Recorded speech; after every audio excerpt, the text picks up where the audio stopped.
great to be here. Super to be on board with the take as we do something a little different here today, folks. We're going to do the Spinato spin, but we're going to do it kind of workshop style, okay? We want you to feel comfortable. I'm going to talk to you a little bit. Going to get a little loud at times, going to get a little excited, but at the same time kind of make it into a workshop, just a fireside chat, if you will, just to make you feel comfortable, and hopefully a lot of this information will sink in for you. Who knows? You never know. You might be out there doing your own Spinato spin on your own after you hear this for a while. But either that or you go out there and you do the old Harry Carey on yourself, either way. But no matter what it is, we're going to have fun, right? Right, that's what it's all about. And you know, when we think about what's going on in our life and what we're doing and what we're trying to accomplish, we got to ask ourselves questions, and questions are the key. Questions are always asked over and over. But the real challenge is to ask ourselves good, intelligent, informative, and motivating questions. What's a motivating question? Let's go with that right away. Well, let's ask this question. You get up in the morning, you wipe the sleep from your eyes, and what do you say to yourself?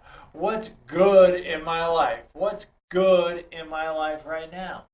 And then if you can't answer that, all right, somebody, the old saying, the old saying to the husband, to the wife, do you ever wake up grumpy? No, I usually let her sleep, or, whatever it is, right? But no, do you ever wake up grumpy? Maybe sometimes you do, maybe sometimes you don't. You can't come up with an answer for what's good in your life. Well, then what's the next question? Well, what could be good in your life? What could be good? Then you start thinking, well, I don't know. And then you start, instead of just taking yourself from a yes-no answer or one type of answer, now you have a multiple choice.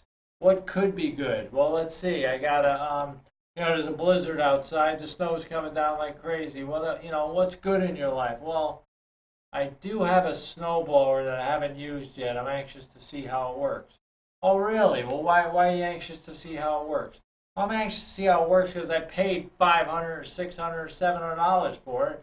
I want to see if I can get my money's worth. That's a good question, right?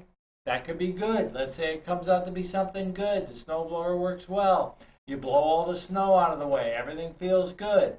You see what I'm saying? That's all I'm talking about, is the opportunities are endless for us to come up with something good.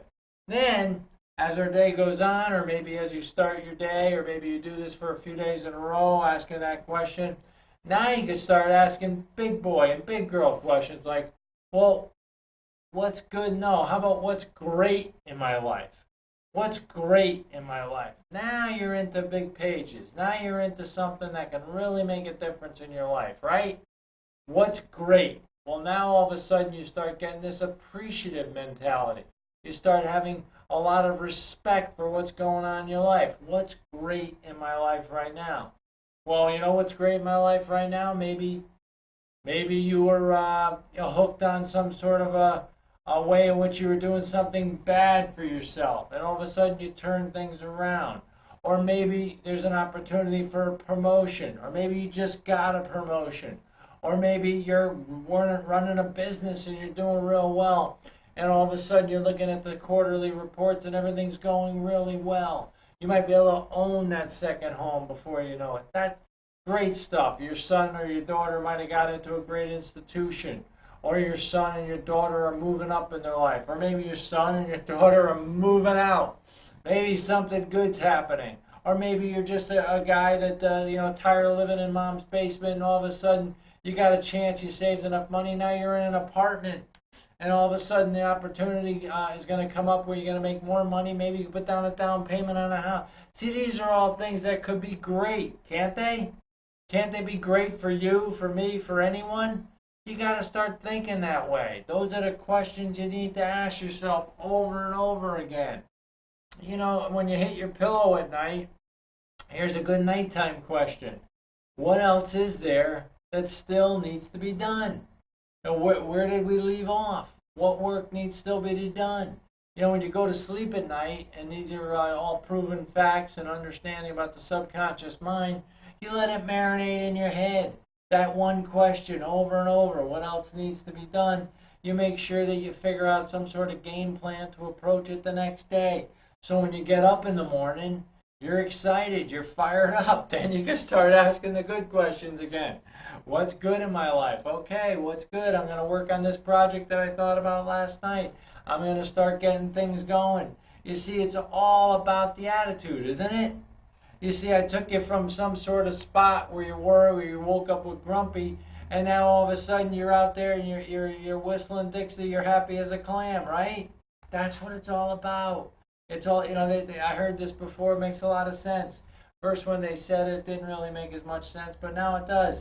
It says happy nows make happy was's. Does that make sense?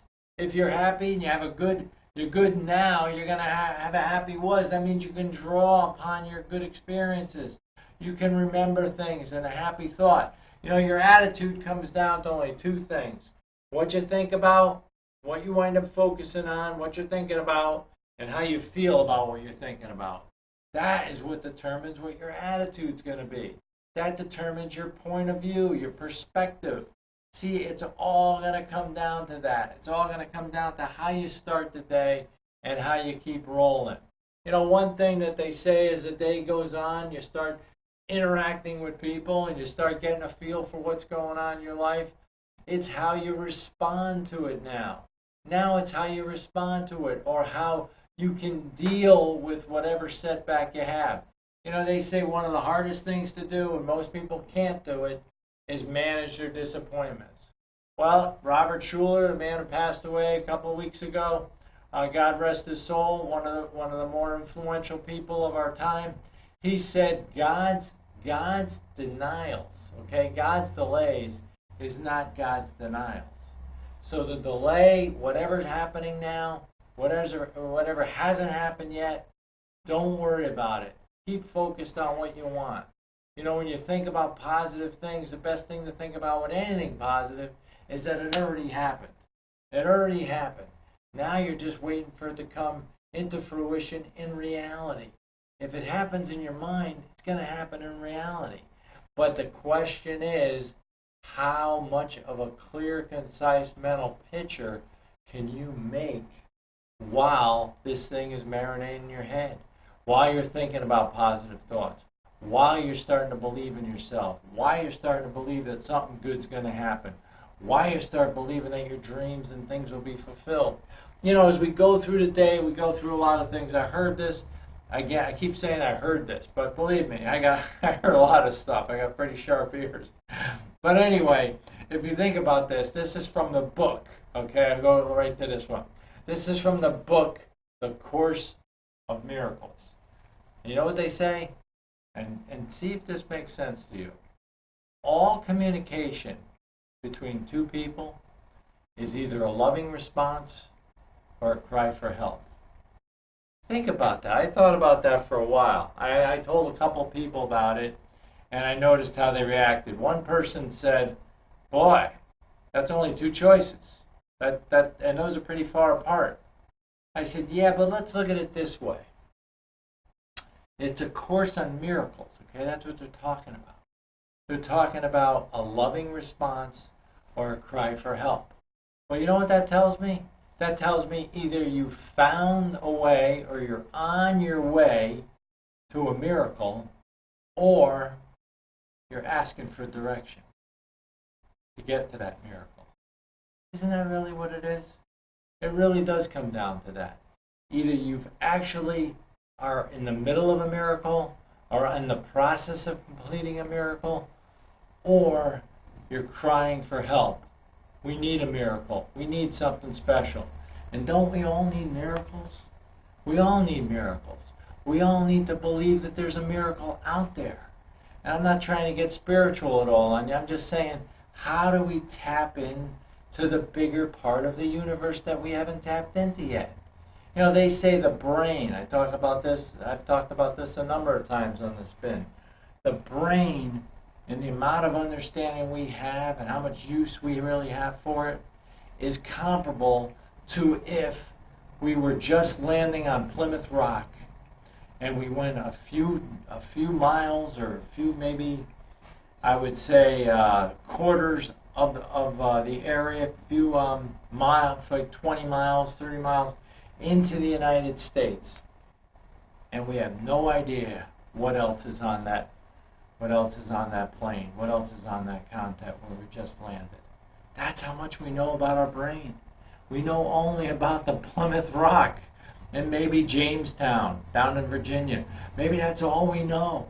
We don't know what's out there. We don't know about the West Coast. We don't know about any of that stuff. The brain is yet to reveal itself to us.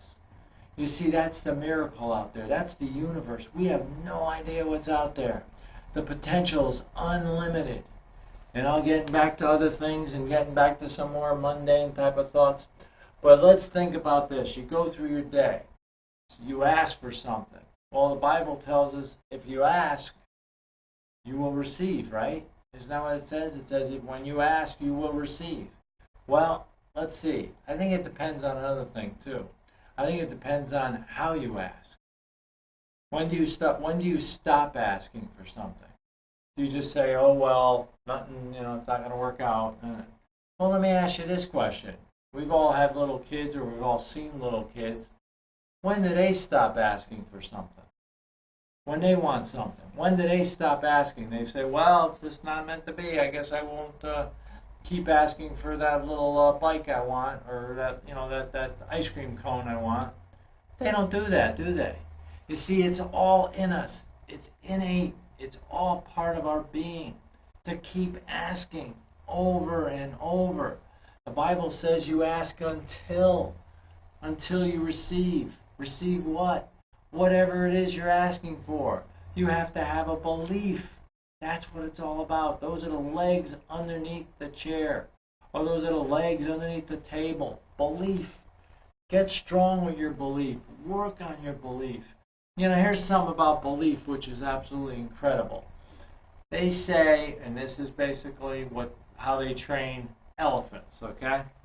Now, I've been to the circus a number of times when I was a kid. And when they brought it up to me, I started saying, they're right. Why is it that an elephant, which is so massive and huge, is being held down by a little post in the ground and a small rope wrapped around his ankle? Why would an elephant be able to be controlled that easy?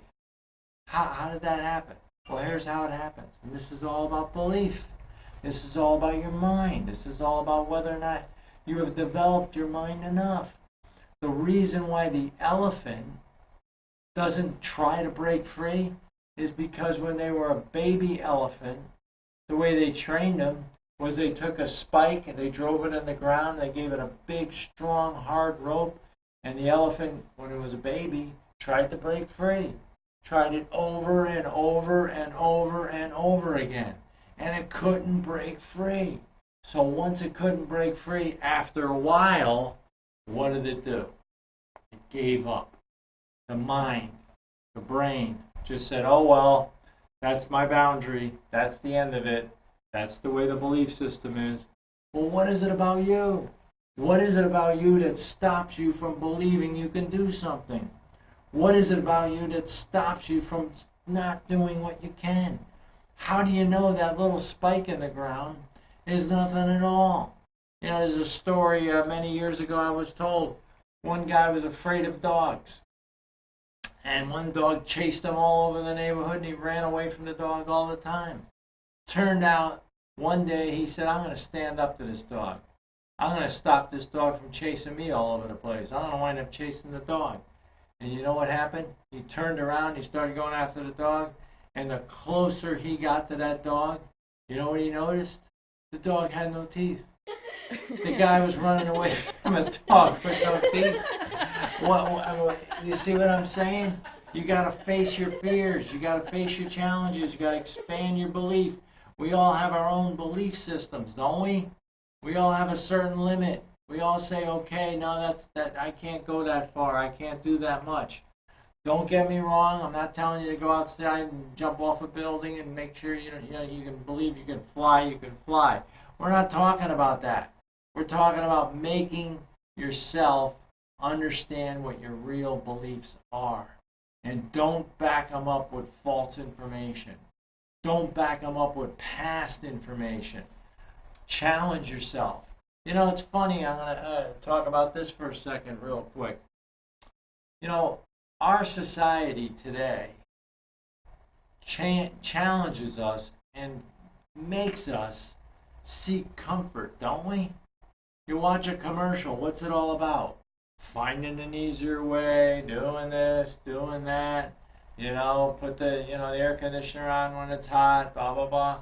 But yet, the only way we can become all we can be is when we challenge ourselves. When we challenge ourselves to grow. When we overcome challenges, then we know more about who we really are. We don't know how good you can be. Nobody does. Nobody knows how great you can be. You don't even know. But you do know how hard you've tried. You do know what your effort is. Every night when you hit the pillow, we go back to those questions, right? What else is there still to be done?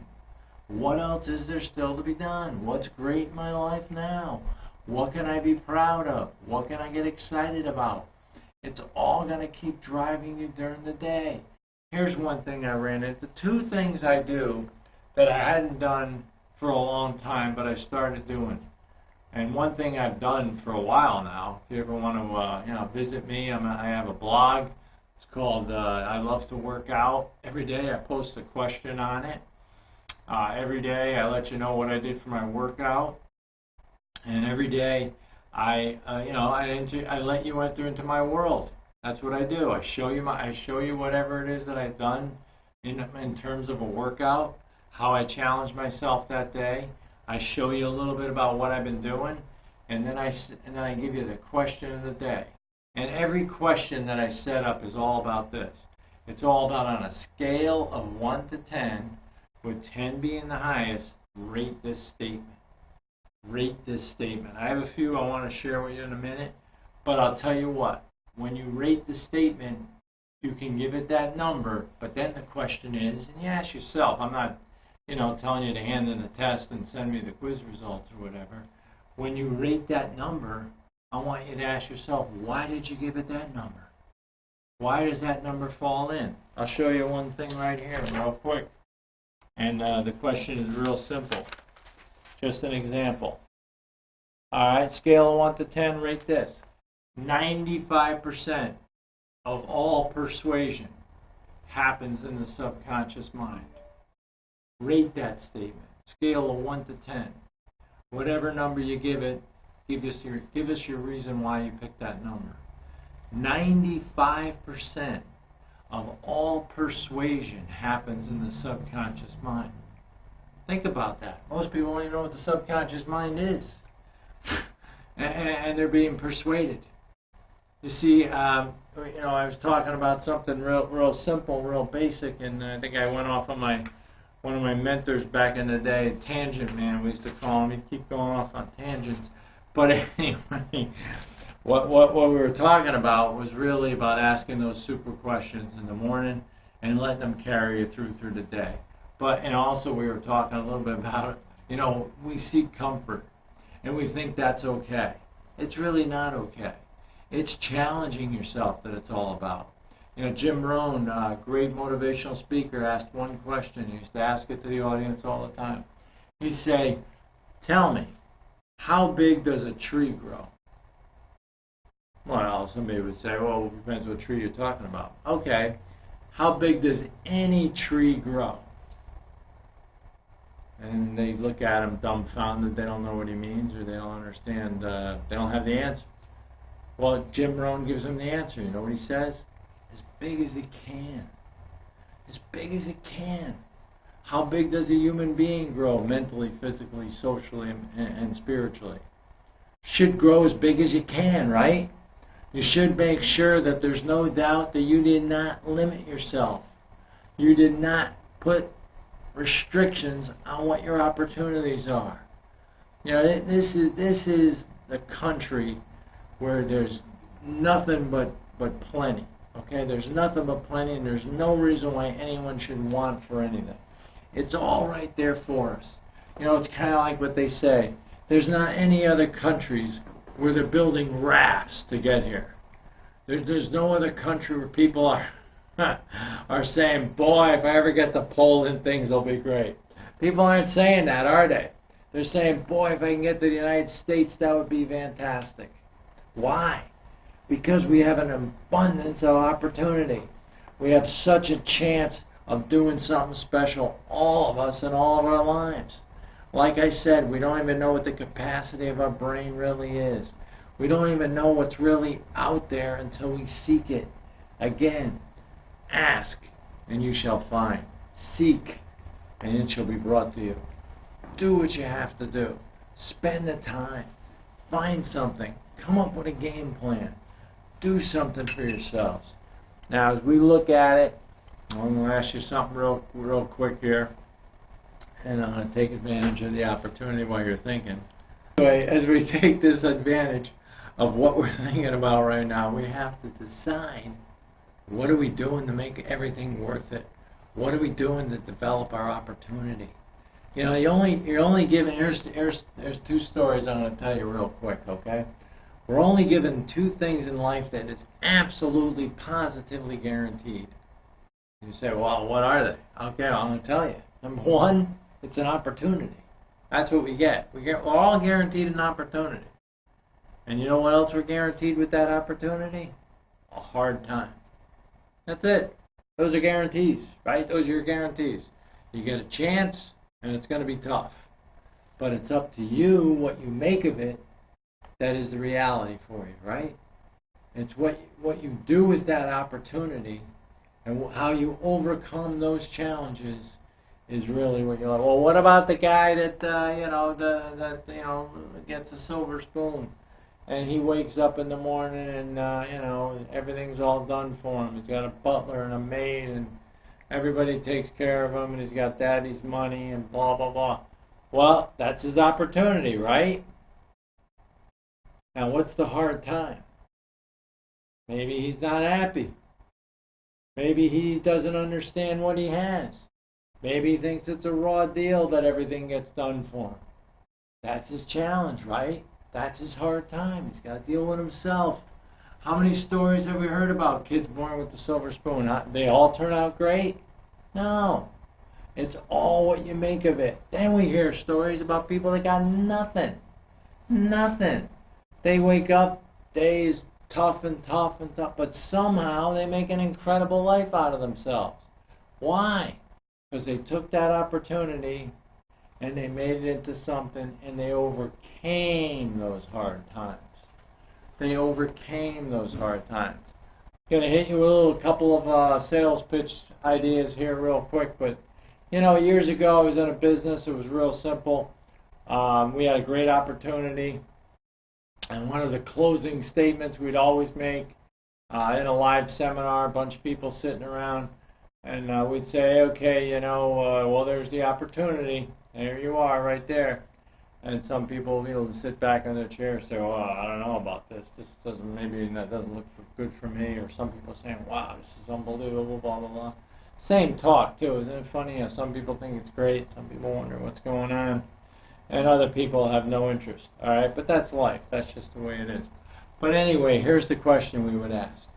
We'd say, in our lifetimes, they say, and this is basically based on a lot of people's lifetimes, okay? Over the course of anyone's lifetime, two great opportunities will flash in front of your eyes.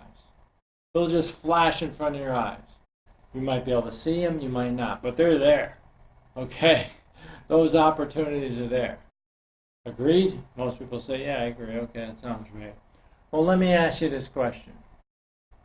This is an unbelievable opportunity, but let me ask you one more time. Is this your first opportunity or your last? And that makes people think. That makes people say, well, wait a minute. This is my first. Then I got another one coming. But if this was my last and I didn't see the first one, this might be it. This might be it. I might not have any more opportunities. So what does that make the person do? They say, bam, I better jump on this. I better make something out of this. I better get things going. I better start thinking about things in a little different way. You know, they also say one other thing too. There's another great seminar question. They say, let me ask you a question. If you look at the last 5 years of your life, and that doesn't impress you, well, chances are the next 5 are going to be just like the last 5. And then you don't want to be negative, but you say, ain't that depressing? So the moral of the story is that if you don't do anything to change as yourself, nothing's going to change. See, nothing in life really changes until you change. You know, when I started working out every day and doing my, whatever, the last 10 years, I've been doing an average of more than one workout a day. You could check the blog, or you could check whatever, go to, I love to work out, and you'll find me right there, and you'll find the number of workouts far exceeds the number of days. Since, I'll just give you, bore you with a number, February 23rd, 2008. Now, there's a lot of days in between now and then. But when you see the amount of days that there were in between now and then, you'll see that I've done about 150 more workouts than there are days. All right? Well, why is that? Well, I started doing the blog, and I just basically committed myself to every day doing that workout or doing the average of more than one workout, which is basically 60 minutes of hard cardiovascular workout every day is a workout. Okay? So add that up. But anyway, without getting off on a tangent, what I'm saying is whenever you decide to change anything, there's got to be some sort of motivation. I looked at myself 10 years ago, and I said, you know what? I'm working out about 5 days, 4 days a week. I said to myself, what else is there? What else can I do? And I said, well, why don't you try working out every day and see what happens? And a lot of people said, well, you can't do that. You have to rest. You have to get... Are you kidding me? I've been the healthiest I've ever been. During that period of time, I was way more healthy than I was the previous 10 years or the previous 20 years. Why? Because I made up my mind to control my body and do the best I can with it. Well, what about you? What is it that you could be doing?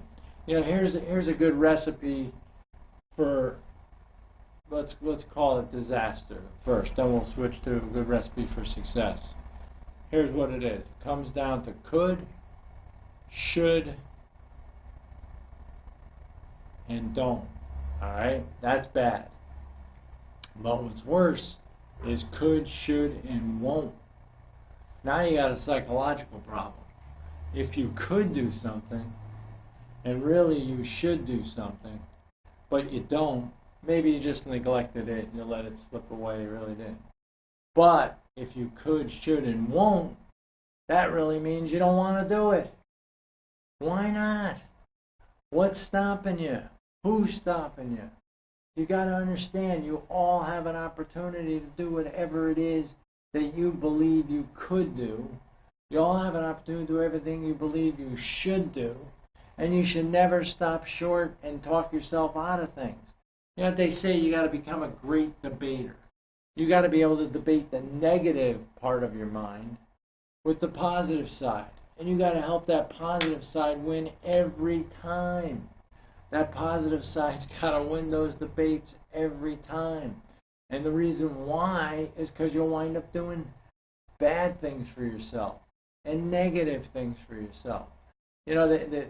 Napoleon Hill, I always shoot this out because Napoleon Hill was basically the grandfather of all this positive mental attitude being put into a philosophy.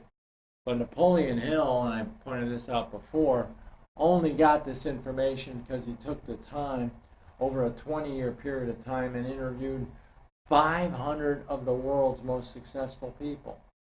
500 of the world's most successful people developed a common denominator from Napoleon Hill. They allowed him to understand what it was that they were doing. It's kind of like, let's just make it real simple. You got a recipe for a great pizza, or you got a recipe for a great tomato sauce, right? And you're wondering, how can I make a good tomato sauce? Well, here's what you do. You go in the kitchen and you watch the person make the tomato sauce, but they're making it real fast. Well, here's what Napoleon Hill did. He grabbed the hand of the chef that was making the great tomato sauce and said, "Why are you putting that in there? Why are you putting that in the sauce? Why are you putting that in the pot?" And the person would tell him. And then all of a sudden they go to the next stage of making the sauce. And then he would grab that hand and say, "Why are you doing that?" You see, that's how he got to understand what the philosophy was of developing success. Napoleon Hill learned one thing from one gentleman that was incredible, and he also found it was a common denominator with everybody. It was positive mental attitude, PMA. You see, it's Think and Grow Rich, according to Napoleon Hill and this other gentleman, William Clement Stone. He believed in positive attitude. So Think and Grow Rich with PMA. Think and Grow Rich with a positive mental attitude. What does that mean? That means no matter what happens, I've seen people do this before in business, and I'm amazed at how well their business exploded. They would say, whatever happens, good or bad, they would always say, "What's good about that? What's good about it? What's good about it?" And they wouldn't start thinking about it and letting it get through to their mind of what happened until they listed all the reasons why it was good. That's power. That's power. And especially when you realize what William Clement Stone did, he started selling newspapers on the corner in Chicago when he was 6 years old. He had a lot of experience on how to deal with negative stuff as opposed to positive stuff. But he looked at everything as positive. And he became one of the fastest, youngest millionaires in the history of the country. He started 6 years old. You can do that, right? But the bottom line was, he looked at the world differently than everybody else. Positive mental attitude. Think and Grow Rich. What's that all about? Well, Think and Grow Rich, in essence, in a nutshell, you want to read the book, you want to find out more about it, and I hope this helps you. Go out and find out more about it. He just said you got to control your mind. You got to control your thoughts. Think and grow rich. Think about what you want. Don't stop thinking about it until you get it. And then find something else. That's Think and Grow Rich in a nutshell. And that's what those people were doing. The successful people of their time. The people that pulled themselves up out of poverty and into great prominence. They did it because they never took their mind and their thoughts away from what they wanted to accomplish. That's what you got to do. That's basically how you interact with yourself during the day. And I'll tell you one other thing while I'm standing here talking to you. I figure we got the time, right? We're standing there talking to you. Let's think about this. How about self-talk? How about let's just dance around that concept for a minute. Do you know that along with questions, there's a dialogue going on in your mind all the time? You're telling yourself something over and over again. And most people, it's obvious by what we see around us in the world, most people's self-talk is not positive. Most of it is negative. For some reason, they don't think they can do great things. They're not asking that question, what's great in my life? The guy honking the horn while you're driving in your car, he's not thinking about what's great in his life, okay? The person that cuts you off while you're driving on the highway, they're not thinking about what's great in their life, okay? The person that does something else negative. But the person that tries to help somebody in the supermarket, maybe an old lady, and help her get her groceries to the car or whatever they're doing, something nice, offering pieces of advice to people, offering praise and encouragement, those people are thinking about what's great in their life. And they want to share it. You see, that's what it comes down to. It comes down to what are you saying to yourself. Here's another thing about self-talk, which is kind of scary. Most of our self-talk doesn't change. Most of what you've been saying to yourself today, you've been saying to yourself for the last 2 months, 2 weeks, whatever. It's the same stuff. And if it's negative, can you imagine what kind of a portfolio of negativity you're building up in your mind? That's not good. You got to change the self-talk. You got to change the dialogue. You got, what's that song? I'm starting to grasp at straws here, but you got to change the song with it. Turn the beat around, right? Turn the beat around. That's what you got to start playing, that song in your head. You got to turn that beat around. You got to turn things around. Turn something into positive. Great motivational speaker out there. Give him a shout out, Steve Chandler. How to motivate yourself. 100 ways how to motivate yourself. Great stuff. I listened to it over and over again. My goal was to try to remember all the 100 things, but I haven't done that yet. But anyway, here's one of them. He said, if you're coaching little kids in basketball. Now, if you enjoy sports like I do, you can relate to this without a problem. You're coaching a little kid in basketball, and you're the coach. And you see this kid dribbling down the court. And every time the defender's just stopping them from getting where they want to go, dribbling down the court. You yell out to the kid. You say, hey, you're dribbling with one hand. The defender can easily defend you. You got to dribble with the other hand. You got to dribble with your left hand. So that way, the defender won't know. Your options are cut off. You got to make it harder for him. So what does the little kid say to you? I can't. Wait a minute. What do you mean you can't? I can't dribble with my left hand. I can only dribble with my right.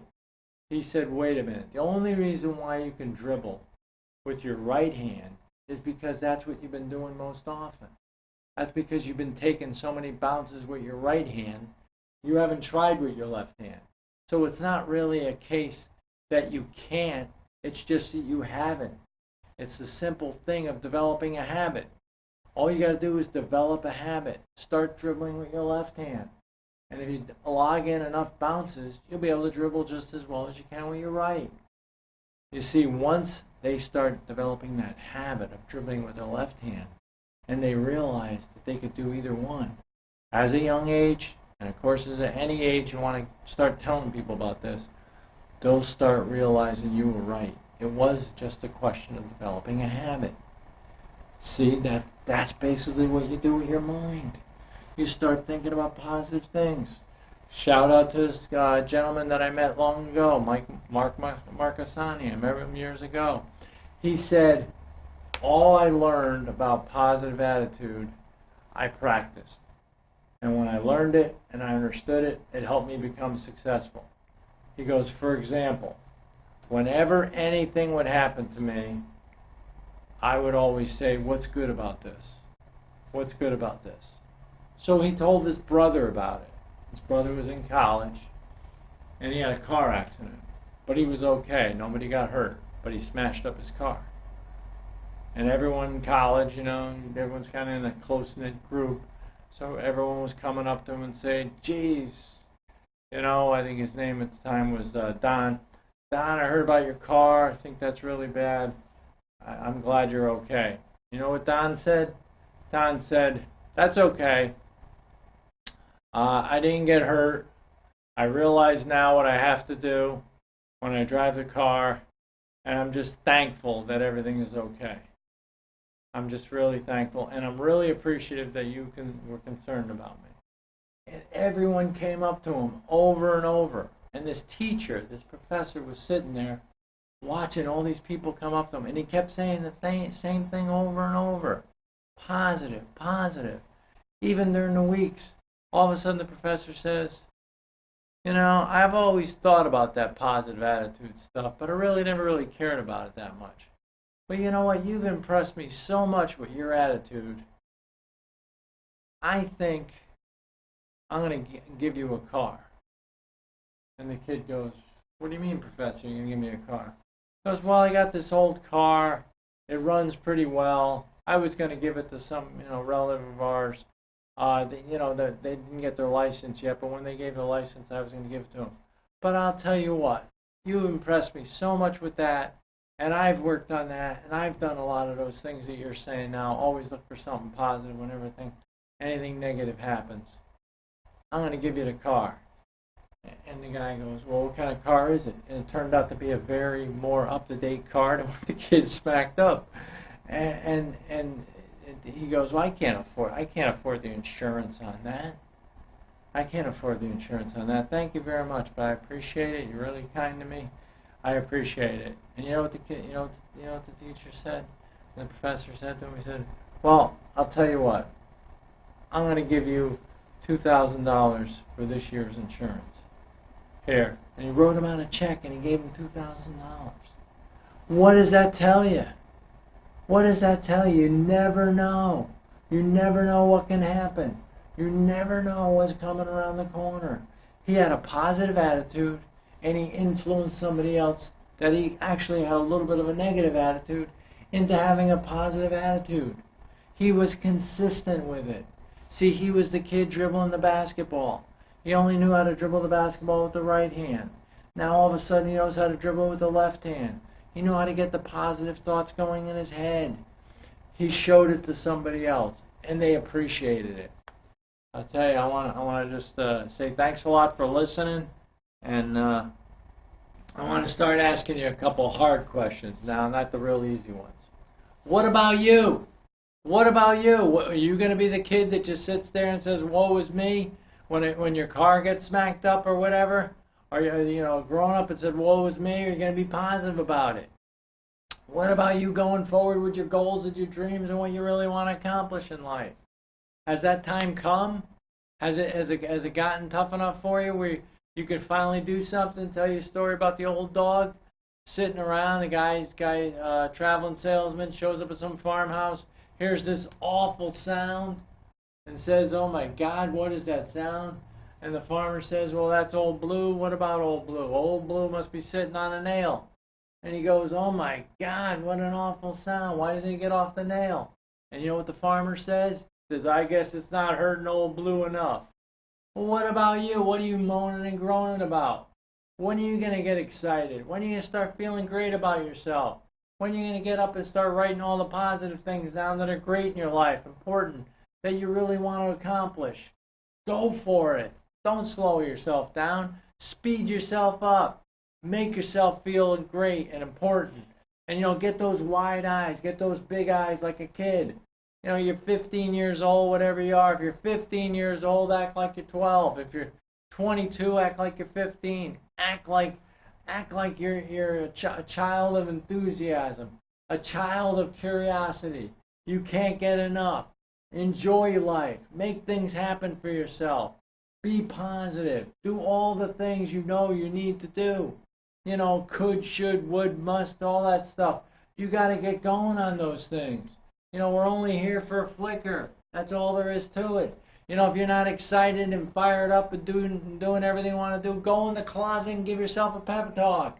Don't ever let this world see you down in the mouth and bummed out and not positive and not going forward. You got to start attracting success. You got to start working on yourself. You got to start building yourself up. You got to become like we talked about with the tree, right? How big can a tree grow? Do you remember that answer to that question? As big as it can. How big can you grow? You can grow as big as you want, right? There's people that come out of nowhere, done some incredible things. People that never quit, just kept going and going and going until time was up. And then they just kept going and going again and just kept building and building and building. That's what you got to be. You got to be this person with an incredible amount of momentum, incredible amount of force, and never, ever decide that it's over. Winston Churchill said it best. He said, success is never final, and failure is never fatal. What more do you need to know? You need to know how much it is. You got to constantly be improving. How can we get better? How can we get better? What can we do? Quick story about the man called Honda, right? Honda cars. Where'd that come from? Came from war-torn Japan. Blew up his factories a number of times. Came up with a motorcycle. Finally got the motorcycle going. Got it into the United States. Next thing you know, it's Honda Corporation. What about you? What's your story? What are you going to be? What's the legacy you're going to leave? Thanks a lot. Appreciate you being here with us. Have yourself a great night, and thanks for watching the take and watching the Spinato spin. Have a good one, everybody.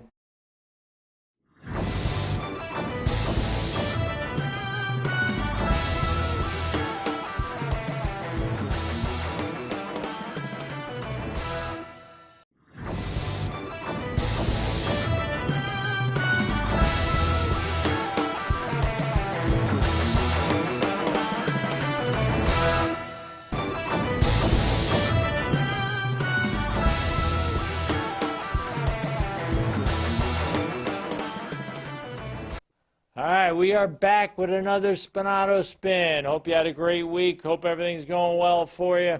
Hope you're enjoying the second month of the year here. Hope you enjoyed the Super Bowl. We're right around that part of the times here.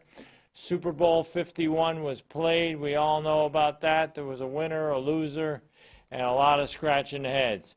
But I'll tell you what, let's think about something that's really, really important. And if you can't find the value in this, then I don't know, you might want to stick a mirror underneath your nose there. How about happiness? Let's talk about happiness a little bit tonight. Happiness is really everything, don't you think? I mean, everyone says, well, if I have this, I have that, I get this, I get that, I'll be happy.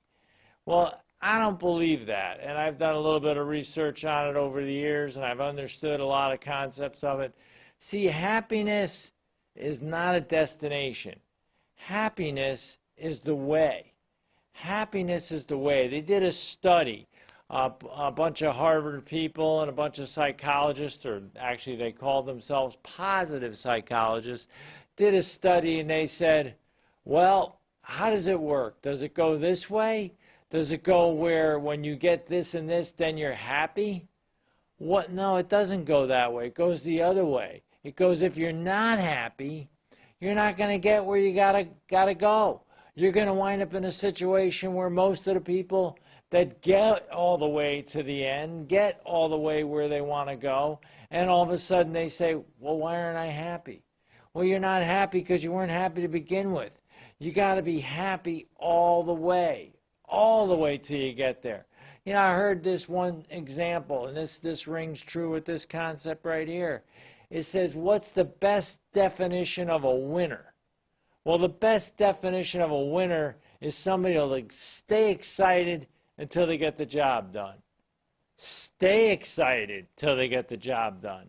That means they're motivated. That means they feel good about themselves. That means they're happy doing what they're doing until they get it done. That's what it's all about. Well, how do we do that? Let's look at a couple pictures here. How do we get happy? Well, with a good life. Well, the good life really means that you're doing things that you enjoy and brings a smile to yourself. All right, a smile to your face, you feel good, and that's the good life. If you could do that every day, day in, day out, day in, day out, you'll be on the road to having happiness or to living happy. Okay, let's look at one other picture here. All right, do more of what makes you happy. I just basically said that, but there it is, illustrated right in front of you. You do more than what makes you happy. That puts you in that state of mind. The old saying, are you whistling because you're happy or happy because you're whistling? Well, it doesn't really matter. You got to feel that happiness inside of you. You got to feel that you're on the way to doing something incredible. Here's another thought for you. You buy a lottery ticket, right? You buy the lottery ticket, next thing you know, you win.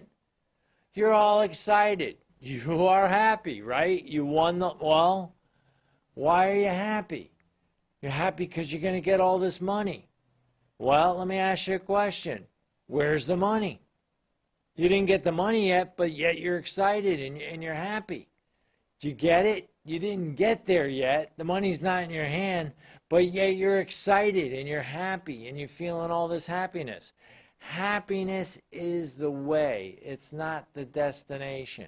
Let's go with another picture here. All right, be happy not because everything is good, but because you can see the good in everything. See, the good in everything is what makes us feel that sense of happiness, that sense that we actually are fulfilling what we're trying to do. You see, there's different levels of happiness. One of them, they say, you're living a good life or a pleasant life because of what you're doing. You're in the flow. You're enjoying what you're doing. You're in a situation where you all the time, all the clocks just melt because you're just enjoying the heck out of what you're doing. Well, if you have something like that in your life, you're on the road and you're on the right road for happiness. That's where happiness comes from. It comes from within. You know, the Bible says real plain, and if you think about this, this is a deep spiritual thought. It says the kingdom of heaven is within us. That means we have the ability to create our own heaven within us. You got to create happiness. You got to be willing to do some things that'll make you happy. There's certain studies that have been done. There's certain studies that have turned people with their frowns upside down, if you will, and make them into smiles. There's certain things you could do, and I'm going to talk about that in a couple of minutes here. Let's look at another picture. Start each day with a grateful heart. This is it, folks. This is the key to happiness, all right? It's real simple. Did you ever hear somebody say, well, I want to have an attitude of gratitude? I want to be grateful. Well, here's how you do it, folks. Once you start searching for something you want to be grateful for, there's an activation in your brain. It's the reward system. Things kick in, and it immediately alleviates any sort of stress you have and makes you feel a better sense of well-being. Now, the formula for doing this, from what I understand, makes a lot of sense to me. Think of 3 new things that you're grateful for every day. Every day you get up and you think of 3 new things that you're grateful for. Then what you do is, happiness is having what you want and wanting what you have. That's all part of being grateful. That's all part of caring whether or not you're actually getting what you want. But there's one other thing up there I just want to show you too. Keeping a journal. There's something powerful about writing down your feelings and emotions. I've seen studies done where they take kids that have had a lot of mental problems in their lives and not really happy, and they say, draw a picture of how you feel right now. Draw a picture. Well, journaling is like that. We write down what it is that we're grateful for and why it makes you feel grateful. Always ask that. Whenever times are tough and you're not feeling as good as you want, ask that simple question, what am I grateful for? Then as you do this on a habit, on an everyday basis, you start understanding the power of the happiness. First you do the 3 grateful things that you're happy for each day. Then you start journalizing it. Then you meditate. Meditation has a way of deflecting a lot of the negativity, a lot of the challenges that you have in your life, a lot of the things that are causing you a lot of stress. You can meditate them away. I'll tell you one thing about meditation, folks. It's extremely hard to do the way you want to do it. But once you understand what the goal is in meditation, you'll get better and better at it each day. All you want to do with meditation is to clear your mind. All you want to do is be able to concentrate on one thing. Block out all the other distractions. I promise you this. When you first start to meditate, you'll be so distracted, you'll think of 50 million other things. Who knows, you might get up and start sewing a pantsuit or something just because you're thinking about doing that. But the bottom line is you've got to stay focused for that period of time. And that allows you to start controlling and learning how to calm your mind down. And that brings about happiness. That melts a lot of the stress and the things that are making you unhappy. And then the last one, which is very, very powerful, random acts of kindness. There's something to giving. There's something to giving back to life. We're built that way, folks. We're built that way. We're built the way in which we're supposed to give back.